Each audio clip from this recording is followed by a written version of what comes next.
ఏదైనా చర్యలు తీసుకుంటాం. Sir Rahul sir from wire. Sir మీరు అన్నారు ఈ 9 సంవత్సరాల్లో తెలంగాణలో ఒక సాంస్కృతిక దాడి విధ్వంసం జరిగిందన్నారు. మనం ఈ 9 సంవత్సరాల్లో ఒక తెలంగాణ కోణంలో ప్రపంచ తెలుగు మహాసభలు జరుపుకున్నాం. తెలంగాణ కోణంలో బలగం లాంటి సినిమాలు, నాటు నాటూరు లాంటి ఆస్కర్ విన్నింగ్ పాటలు వచ్చినాయి మనకు.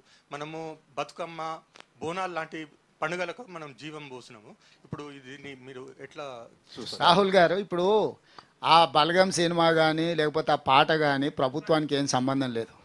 కొంతమంది పెట్టుబడి పెట్టి సినిమాలు తీసుకున్నారు, వ్యాపారం చేసుకున్నారు, అందులో వాళ్ళకి ప్రయోజనం చేకూరింది, దాంట్లో కొంత తెలంగాణ సంస్కృతి గురించి వచ్చింది. ఇక్కడ మనం చర్చిస్తున్నది ప్రభుత్వ నిర్ణయాలు. మీరు చూస్తుంటే అమ్మగారు లేరు కాబట్టి వచ్చేసారి బతుకమ్మ చేర్చడానికి ఎవరు ఉండేటట్టు లేరు, ఎట్లా అనేటట్టే ఉండు.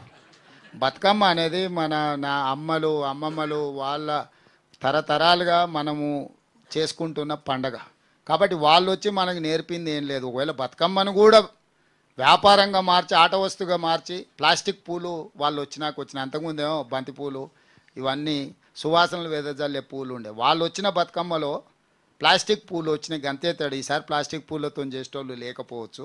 కాబట్టి ఖచ్చితంగా ఆ సాంప్రదాయం కొనసాగుతూనే ఉంది. బతుకమ్మలు, బోనాలు ఎవరు ఉన్నా ఎవరు లేకపోయినా తరతరాలుగా కొనసాగుతూనే ఉంటుంది.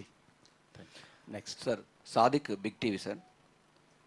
గత ప్రభుత్వంలో అనేక జీవోలు, వేల కొద్ది జీవోలన్నీ కూడా అసలు దాచిపెట్టడం జరిగింది. ప్రజా పరిపాలన కూడా